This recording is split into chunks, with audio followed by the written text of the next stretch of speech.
this conversation falls well upon the heels of the last, doesn't it? Yeah. Do you want to be better at figuring it out or better at receiving the clear guidance?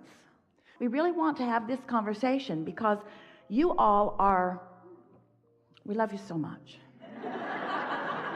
You know what's coming next. You all are often, sometimes nearly always, wanting to, well, we'll just say it, get credit for the ideas that you hatch.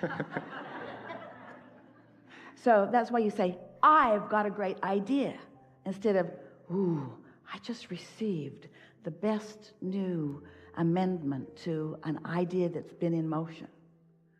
So if you could just lay over the top of your creative process now, and we're giving this specifically to you right now. Okay.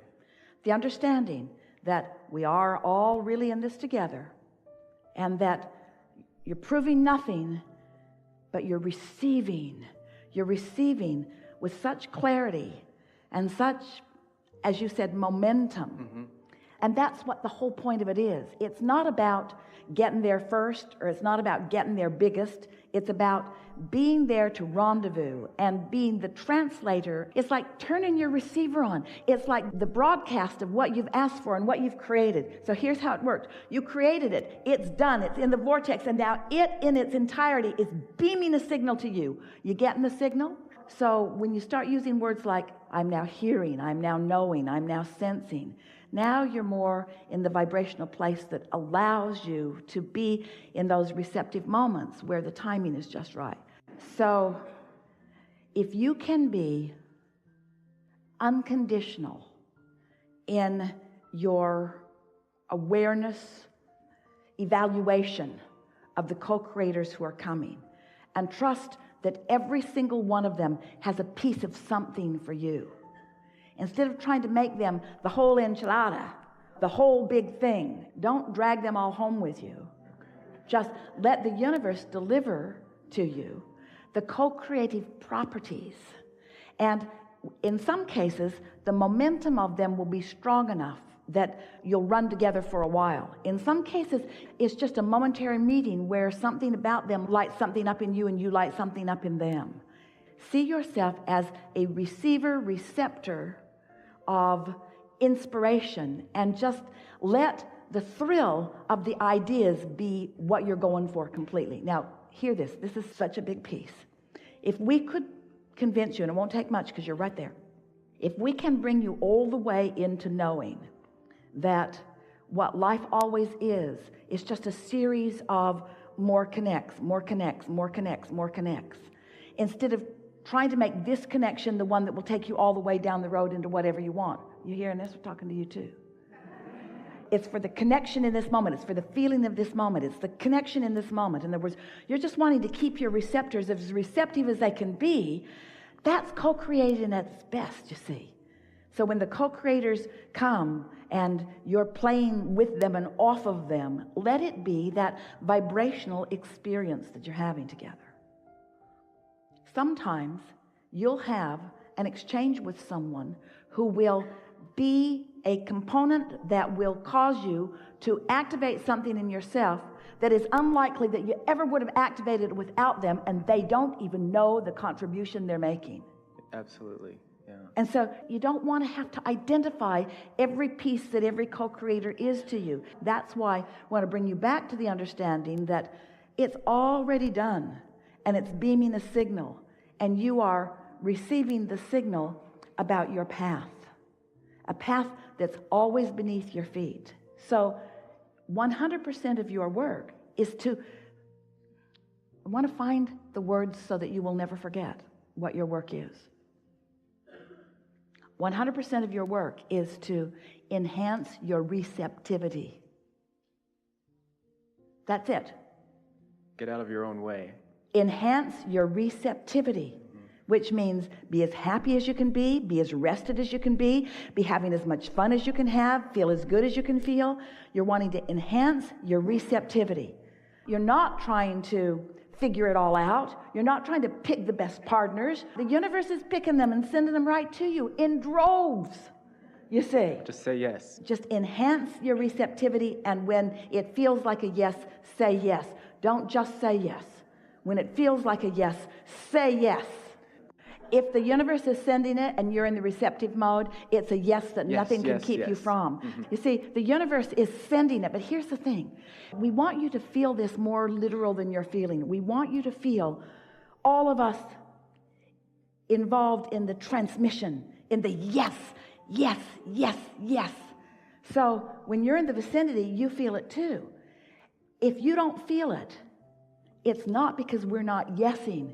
It's because you're not in the receptive mode. Ooh. Ooh. Because the path is always lighted. The question is, where are you looking? The path is always lighted. That's why we're going to say it again. Your work, 100% of your work, certainly at this point, you got this. I think I got it. Is about enhancing your receptivity. So people say, what are you working on? Nothing. Why? Don't you want to amount to anything? No, I'm working on my receptivity. What does that mean? That means everything's lined up for me, and I just got to be in the right mood to receive it. Is it just going to drop into your lap? Well, it's going to come incrementally.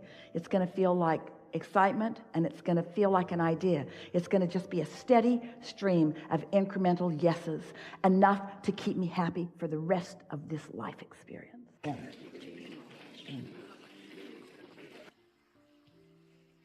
And sometimes, still talking to our friend and to you, sometimes your quest to get somewhere puts you in a vibrational stance of not receptivity, because you're trying to get someplace that you can't figure out how to get, and now you're not receptive to what's being given to you right now.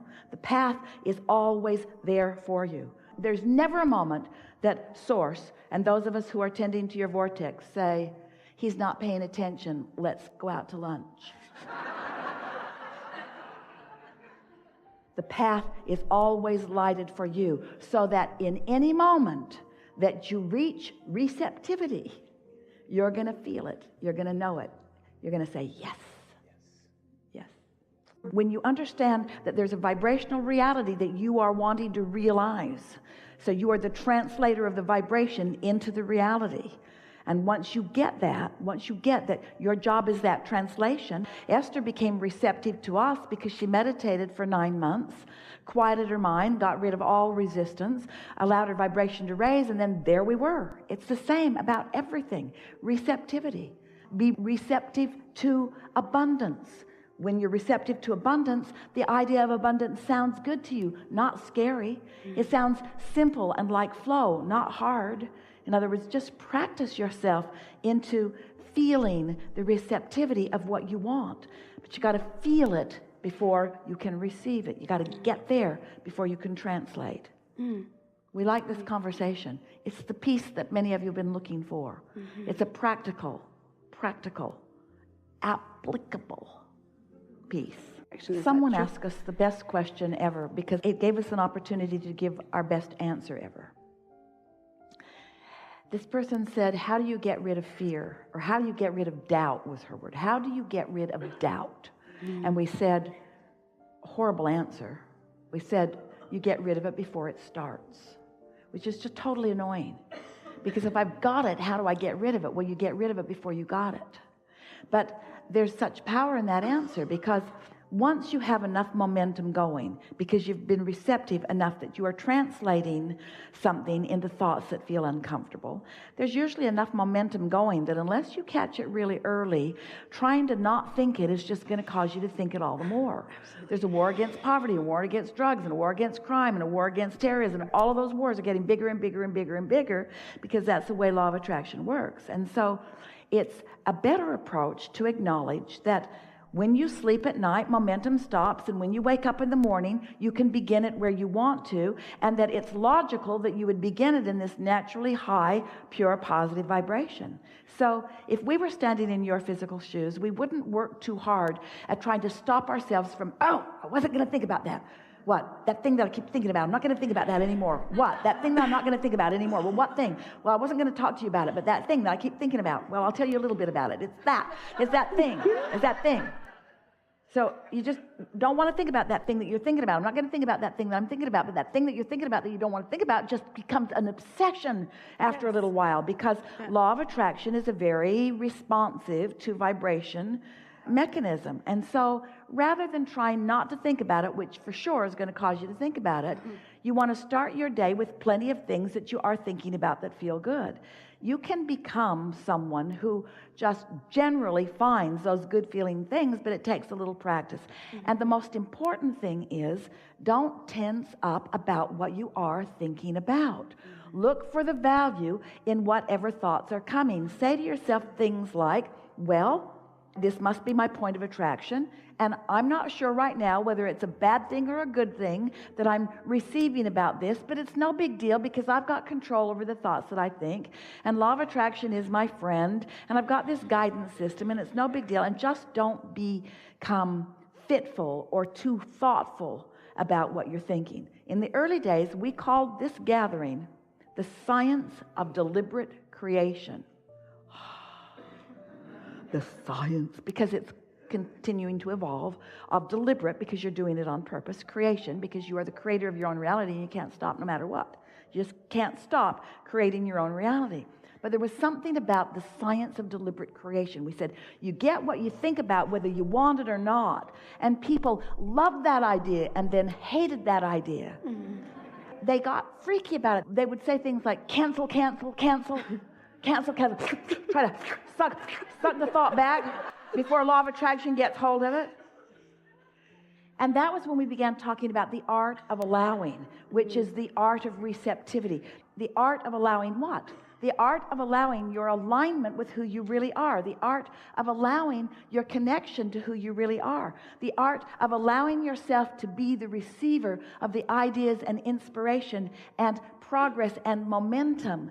The art of allowing yourself to see your path. The art of allowing the joy and the fun and the clarity and the worthiness that is really who you are. The art of allowing you to be here in this moment. Most of you are not just you, most humans are not allowing the fullness of who they are. Your animals, those furry little beasts, they are, for the most part. Look at them. They're full of themselves. They're not trying to get your approval, and if they are, that's a really sad thing. They're not trying to get your approval. For the most part, they are extensions of source, and you call them instinctual. You say, oh, they have instinct. We say they have receptivity. That's not instinct. That's not some memory bank that they're tapping into. That's not built into their DNA. That didn't come with their genes. They came with big-time hiccups. In other words, they don't think like humans. Good for them. They don't micromanage, and they don't overthink things, and they don't struggle with things. They just be. They just be. They just be in the most receptive mode that they can be in most of the time. If you have the privilege of being around some of them, especially those in the wild, those are the best. They're not trying to get your approval. Esther went up to the top of the treehouse, face to face with a fox. She said, hey. Fox said, hey. Esther said, what are you doing up here? The fox said, what are you doing up here? Esther said, I'm going to leave you to your tree house. The fox said, that's just the way I thought it would come down. So you no longer care about being right, because really, you're not being measured against all of the other righters and wrongers in the world, and then you're being rewarded based upon your degree of rightness. Ooh, where do you get this stuff? You are pure positive energy, focused here and now, allowing a little bit or a lot of all that you are to explore and receive the perfection of this moment, you see. So what were you talking about?